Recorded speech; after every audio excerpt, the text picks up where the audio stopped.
ایران نے قطر پر الزام لگایا ہے کہ اس نے ایران کے 3 پائلٹوں کو حراست میں لے رکھا ہے اور سفارتی کوششوں کے باوجود ان تک رسائی نہیں دی جا رہی۔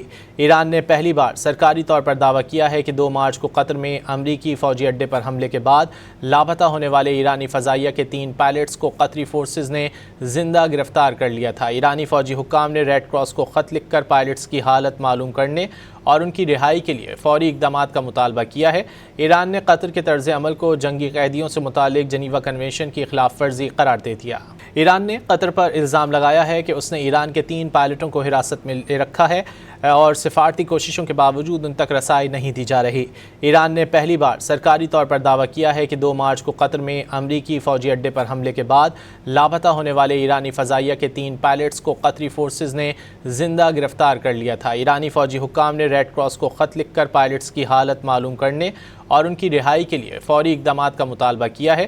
ایران نے قطر کے طرز عمل کو جنگی قیدیوں سے متعلق جنیوا کنونشن کی خلاف ورزی قرار دے دیا۔